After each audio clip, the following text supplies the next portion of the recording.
بسم اللہ الرحمن الرحیم۔ الصلاۃ والسلام علیکہ یا رسول اللہ وعلی آلہ وصحبہ یا حبیب اللہ۔ سورۃ اعراف کا ترجمہ جاری ہے آیت نمبر 38 سے۔ اللہ کے نام سے شروع جو نہایت مہربان اور ہمیشہ رحم فرمانے والا ہے۔ اللہ فرمائے گا، تم جنوں اور انسانوں کی ان جہنمی جماعتوں میں شامل ہو کر جو تم سے پہلے گزر چکی ہیں دوزخ میں داخل ہو جاؤ۔ جب بھی کوئی جماعت دوزخ میں داخل ہوگی وہ اپنے جیسی دوسری جماعت پر لعنت بھیجے گی، یہاں تک کہ جب ان کے پاس سارے گروہ جمع ہو جائیں گے تو ان کے پچھلے اب اپنے اگلوں کے حق میں کہیں گے کہ اے ہمارے رب، انہی لوگوں نے ہمیں گمراہ کیا تھا، سو ان کو دوزخ کا دگنا عذاب دے۔ ارشاد ہوگا، ہر ایک کے لیے دگنا ہے مگر تم جانتے نہیں ہو۔ اور ان کے اگلے اپنے پچھلوں سے کہیں گے کہ سو تمہیں ہم پر کچھ فضیلت نہ ہوئی، بس اب تم بھی عذاب کا مزہ چکھو اس کے سبب جو کچھ تم کماتے تھے۔ بے شک جن لوگوں نے ہماری آیتوں کو جھٹلایا اور ان سے سرکشی کی، ان کے لیے آسمان رحمت و قبولیت کے دروازے نہیں کھولے جائیں گے اور نہ ہی وہ جنت میں داخل ہو سکیں گے، یہاں تک کہ سوئی کے سوراخ میں اونٹ داخل ہو جائے، یعنی جیسے یہ ناممکن ہے اس طرح ان کا جنت میں داخل ہونا بھی ناممکن ہے، اور ہم مجرموں کو اسی طرح سزا دیتے ہیں۔ اور ان کے لیے آتش دوزخ کا بچھونا اور ان کے اوپر اسی کا اوڑھنا ہوگا، اور ہم ظالموں کو اسی طرح سزا دیتے ہیں۔ اور جو لوگ ایمان لائے اور نیک عمل کرتے رہے، ہم کسی شخص کو اس کی طاقت سے زیادہ مکلف نہیں کرتے، یہی لوگ اہل جنت میں ہیں، وہ اس میں ہمیشہ رہیں گے۔ اور ہم وہ رنجش و کینہ جو ان کے سینوں میں دنیا کے اندر ایک دوسرے کے لیے تھا نکال کر دور کر دیں گے۔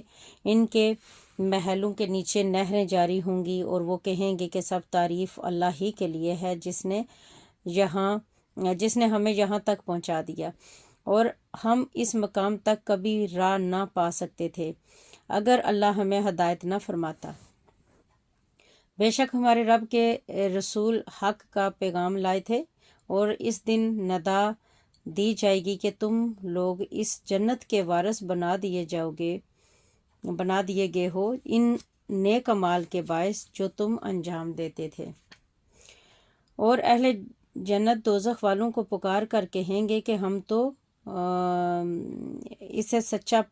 دفعتاً اسے سچا پا لیا جو وعدہ ہمارے رب نے ہم سے فرمایا تھا، سو کیا تم نے بھی اسے سچا پایا جو وعدہ تمہارے رب نے تم سے کیا تھا؟ وہ کہیں گے کہ ہاں۔ پھر ان کے درمیان ایک آواز دینے والا آواز دے گا کہ ظالموں پر اللہ کی لعنت ہے۔ یہ وہی ہیں جو لوگوں کو اللہ کی راہ سے روکتے تھے اور اس میں کجی تلاش کرتے تھے، اور وہ آخرت کا انکار کرنے والے تھے۔ اور ان دونوں یعنی جنتیوں اور دوزخیوں کے درمیان ایک حجاب یعنی فصیل ہے، اور اعراف یعنی اس فصیل پر کچھ مرد ہوں گے جو سب کو ان کی نشانیوں سے پہچان لیں گے، اور وہ اہل جنت کو پکار کر کہیں گے کہ تم پر سلامتی ہو۔ وہ اہل اعراف خود ابھی جنت میں داخل نہیں ہوئے ہوں گے حالانکہ وہ اس کے امیدوار ہوں گے، اور جب ان کی نگاہیں دوزخ والوں کی طرف پھیری جائیں گی تو وہ کہیں گے اے ہمارے رب، ہمیں ظالم گروہ کے ساتھ جمع نہ کر۔ اور اہل اعراف ان دوزخی مردوں کو پکاریں گے جنہیں وہ ان کی نشانیوں سے پہچان رہے ہوں گے، ان سے کہیں گے کہ تمہاری جماعتیں تمہارے کام نہ آ سکیں، اور وہ تکبر تمہیں نہ بچا سکا جو تم کیا کرتے تھے۔ کیا یہی وہ لوگ ہیں جن کی خستہ حالت دیکھ کر تم قسمیں کھایا کرتے تھے کہ اللہ انہیں اپنی رحمت سے کبھی نہیں نوازے گا؟ سن لو، اب انہی کو کہا جا رہا ہے کہ تم جنت میں داخل ہو جاؤ، نہ تم پر کوئی خوف ہوگا اور نہ تم غمگین ہوگے۔ اور دوزخ والے اہل جنت کو پکار کر کہیں گے کہ ہمیں جنتی پانی سے کچھ فیض یاب کر دو، یا اس رزق میں سے جو اللہ نے تمہیں بخشا ہے۔ وہ کہیں گے کہ بے شک اللہ نے یہ دونوں نعمتیں کافروں پر حرام کر دی ہیں۔ جنہوں نے اپنے دین کو تماشا اور کھیل بنا لیا ہے، وہ اور جنہیں دنیاوی زندگی نے فریب دے رکھا تھا، آج ہم انہیں اسی طرح بھلا دیں گے جیسے وہ ہم سے اپنے اس دن کی ملاقات کو بھولے ہوئے تھے اور جسے وہ ہماری آیتوں کا انکار کرتے تھے۔ اور بے شک ہم ان کے پاس ایسی کتاب قرآن لائے جسے ہم نے اپنے علم کی بنا پر مفصل یعنی کہ واضح کیا، وہ ایمان والوں کے لیے ہدایت اور رحمت ہے۔ وہ صرف اس کہی ہوئی بات کے انجام کے منتظر ہیں، جس دن اس بات کا انجام سامنے آ جائے گا، وہ لوگ جو اس سے قبل اسے بلا چکے تھے کہیں گے کہ بے شک ہمارے رب کے رسول حق بات لے کر آئے تھے، سو کیا آج ہمارے کوئی سفارشی ہیں جو ہمارے لیے سفارش کر دیں، یا پھر ہم دنیا میں لوٹا دیے جائیں تاکہ ہم اس مرتبہ ان اعمال سے مختلف عمل کریں جو پہلے کرتے رہے تھے۔ بے شک انہوں نے اپنے آپ کو نقصان پہنچایا اور وہ بہتان افطرا ان سے جاتا رہا جو وہ گھڑا کرتے تھے۔ بے شک تمہارا رب اللہ ہے جس نے آسمانوں اور زمین کی کائنات کو 6 مدتوں یعنی 6 ادوار میں پیدا فرمایا، پھر اپنی شان کے مطابق عرش پر استوا یعنی کہ اس کائنات میں اپنے حکم اور اقتدار کے نظام کو اجرا فرمایا۔ وہی رات سے دن کو ڈھانک دیتا ہے، دن رات میں سے ہر ایک دوسرے کے تعاقب میں تیزی سے لگا رہتا ہے، اور سورج اور چاند اور ستارے سب اسی کے حکم سے ایک نظام کے پابند بنا دیے گئے ہیں۔ خبردار، ہر چیز کی تخلیق اور حکم اور تدبیر کا نظام چلانا اسی کا کام ہے۔ اللہ بڑی برکت والا ہے جو تمام جہانوں کی تدریجاً پرورش فرمانے والا ہے۔ تم اپنے رب سے گڑ گڑا کر آہستہ اور آہستہ دونوں طریقوں سے دعا کیا کرو، بے شک وہ حد سے بڑھنے والوں کو پسند نہیں کرتا۔ اور زمین میں اس کے سنور جانے یعنی کہ ملک کا ماحول حیات درست ہو جانے کے بعد فساد انگیزی نہ کرو اور اس کے عذاب سے ڈرتے رہو، اور اس کی رحمت کی امید رکھتے ہوئے اس سے دعا کرتے رہا کرو۔ بے شک اللہ کی رحمت احسان شار لوگوں یعنی نیکوکاروں کے قریب ہوتی ہے، اور وہی ہے جو اپنی رحمت یعنی کہ بارش سے پہلے ہواؤں کو خوشخبری بنا کر بھیجتا ہے، یہاں تک کہ جب وہ ہوائیں باری باری بادلوں کو اٹھا لاتی ہیں تو ہم ان بادلوں کو کسی مردہ یعنی کہ بے آب و گیا شہر کی طرف ہانک دیتے ہیں، پھر ہم اس بادل سے بارش برساتے ہیں، پھر ہم اس پانی کے ذریعے زمین سے ہر قسم کے پھل نکالتے ہیں۔ اسی طرح ہم روز قیامت مردوں کو قبروں سے نکالیں گے تاکہ تم نصیحت قبول کرو۔ اور جو اچھی یعنی زرخیز زمین ہے اس کا سبزہ اللہ کے حکم سے خوب نکلتا ہے، اور جو زمین خراب ہے اس سے تھوڑی سی بے فائدہ چیز کے سوا کچھ نہیں نکلتا۔ اسی طرح ہم اپنی آیتیں یعنی کہ دلائل اور نشانیاں ان لوگوں کے لیے بار بار بیان کرتے ہیں جو شکر گزار ہیں۔ بے شک ہم نے نوح علیہ السلام کو ان کی قوم کی طرف بھیجا، سو انہوں نے کہا کہ اے میری قوم کے لوگوں، تم اللہ کی عبادت کیا کرو، اس کے سوا تمہارا کوئی معبود نہیں، یقیناً مجھے تمہارے اوپر ایک بڑے دن کے عذاب کا خوف آتا ہے۔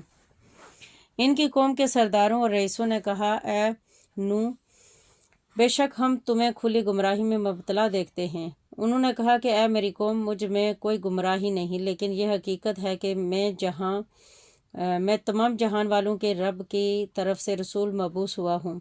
میں تمہیں اپنے رب کے پیغامات پہنچا رہا ہوں اور تمہیں نصیحت کر رہا ہوں، اور اللہ کی طرف سے اور کچھ جانتا ہوں جو تم نہیں جانتے۔ کیا تمہیں اس بات پر تعجب ہے کہ تمہارے پاس تمہارے رب کی طرف سے تم ہی میں سے ایک مرد کی زبان پر نصیحت آئی تاکہ وہ تمہیں عذاب الہی سے ڈرائے اور تم پرہیزگار بن جاؤ، اور یہ اس لیے کہ تم پر رحم کیا جائے؟ پھر ان لوگوں نے انہیں جھٹلایا، سو ہم نے انہیں اور ان لوگوں کو جو کشتی میں ان کی میت میں تھے نجات دی، اور ہم نے ان لوگوں کو غرق کر دیا جنہوں نے ہماری آیتوں کو جھٹلایا تھا۔ بے شک وہ اندھے یعنی بے بصیرت لوگ تھے۔ اور ہم نے قوم عاد کی طرف ان کے قومی بھائی ہود کو بھیجا۔ انہوں نے کہا اے میری قوم، تم اللہ کی عبادت کیا کرو، اس کے سوا کوئی معبود تمہارا معبود نہیں، کیا تم پرہیزگار نہیں بنتے؟ ان کی قوم کے سرداروں اور رئیسوں نے جو کفر کر رہے تھے کہا اے ہود، بے شک ہم تمہیں ہم تمہیں حماقت میں مبتلا دیکھتے ہیں اور بے شک ہم تمہیں جھوٹے لوگوں میں گمان کرتے ہیں۔ انہوں نے کہا اے میری قوم، مجھ میں کوئی حماقت نہیں، لیکن یہ حقیقت ہے کہ میں تمام جہانوں کے رب کی طرف سے رسول مبعوث ہوا ہوں۔ میں تمہیں اپنے رب کے پیغامات پہنچا رہا ہوں اور میں تمہارا امانت دار خیر خواہ ہوں۔ کیا تمہیں اس بات پر تعجب ہے کہ تمہارے پاس تمہارے رب کی طرف سے تم ہی میں سے ایک مرد کی زبان پر نصیحت آئی تاکہ وہ تمہیں عذاب الہی سے ڈرائے؟ اور یاد کرو جب اس نے تمہیں قوم نوح کے بعد زمین پر جانشین بنایا اور تمہاری خلقت میں قد و قامت اور قوت کو مزید بڑھا دیا، سو تم اللہ کی نعمتوں کو یاد کرو تاکہ تم فلاح پا جاؤ۔ وہ کہنے لگے کیا تم ہمارے پاس اس لیے آئے ہو ہم صرف ایک اللہ کی عبادت کریں اور ان سب خداؤں کو چھوڑ دیں جن کی پرستش ہمارے باپ دادا کیا کرتے تھے؟ سو تم ہمارے پاس وہ عذاب لے آؤ جس کی تم ہمیں وعید سناتے ہو، اگر تم سچے لوگوں میں سے ہو۔ انہوں نے کہا یقیناً تم پر تمہارے رب کی طرف سے عذاب اور غضب واجب ہو گیا ہے۔ کیا تم مجھ سے ان بتوں کے ناموں کے بارے میں جھگڑ رہے ہو جو تم نے اور تمہارے باپ دادا نے خود ہی فرضی طور پر رکھ لیے ہیں، جن کی اللہ نے کوئی سند نہیں اتاری؟ سو تم عذاب کا انتظار کرو، میں بھی تمہارے ساتھ انتظار کرنے والوں میں سے ہوں۔ پھر ہم نے ان کو اور جو لوگ ان کے ساتھ تھے اپنی رحمت کے باعث نجات بخشی اور ان لوگوں کی جڑ کاٹ دی جنہوں نے ہماری آیتوں کو جھٹلایا تھا اور وہ ایمان لانے والے نہ تھے۔ صدق اللہ العظیم۔ اللہ تعالیٰ سے دعا کرتے ہیں کہ اللہ تعالیٰ ہم تیری ذات پہ یقین کرتے ہیں، تیرے رسول کو مانتے ہیں، تیرے پیغمبروں کو مانتے ہیں، یا اللہ تعالیٰ اور یا اللہ شہادت دیتے ہیں کہ یا اللہ تو وحدہ لا شریک ہے، اور یا اللہ تعالیٰ ہمارا خاتمہ بالایمان کرنا، کلمہ نصیب کرنا مرتے وقت۔ آمین ثم آمین۔ وصلی اللہ تعالیٰ علی خیر خلقہ محمد وعلی عرشہ اجمعین برحمتک یا ارحم الراحمین۔ آمین ثم آمین۔